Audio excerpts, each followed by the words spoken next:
Welcome.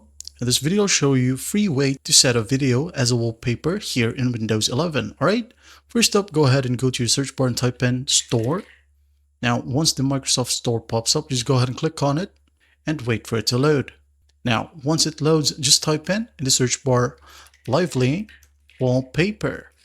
Alright, now once this one pops up, just go ahead and click on it and wait for it to load. Now, once it loads, click on the first search result, which is right here. Remember this particular wallpaper, alright, or picture. Now in here, just go ahead and click on Get and wait for the process to finish. Alright. As you can see here, the installation process is done. So what we're going to do is just hover our mouse right here at Lively Wallpaper, and we're going to click on Open. Alright. Wait for the app to load. Now once it loads, as you can see here, there are a lot of preset wallpapers right here that you can use. For example, this cute jellyfish right here. Just click on it and automatically there will be a video-like wallpaper in the background. Alright, now what we're going to do to add our own, maximize this one. Now go ahead over to add wallpaper. Alright, now in here we're going to want to choose a file. Click on choose file. Then let's locate a video. For example, right here on my PC, I have this video right here. I'm going to click on it, highlight it. Then I'm going to click on open. Alright. As you can see, it has been loaded. We're just going to want to click on OK and wait for it to process. All right, as you can see here, the process is done. Let's try to minimize this one. And there we have our video.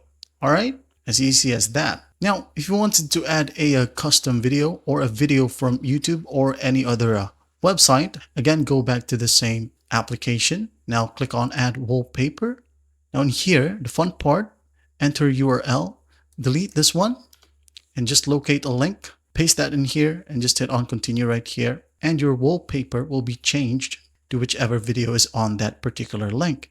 That's basically how you do it. Now, for example, if your video has music in it, now the way to eliminate that music for now is just by going to the gear icon right here, and in here under audio, untick this one and minimize this one right here, or lower the volume to 0. All right, if that doesn't work, go ahead over to your volume icon right here at the bottom right click on it, open volume mixer. As you can see here with this icon right here, just make sure that it is muted. All right, that's basically it. Well, I hope this video helps, and I'll see you in the next one.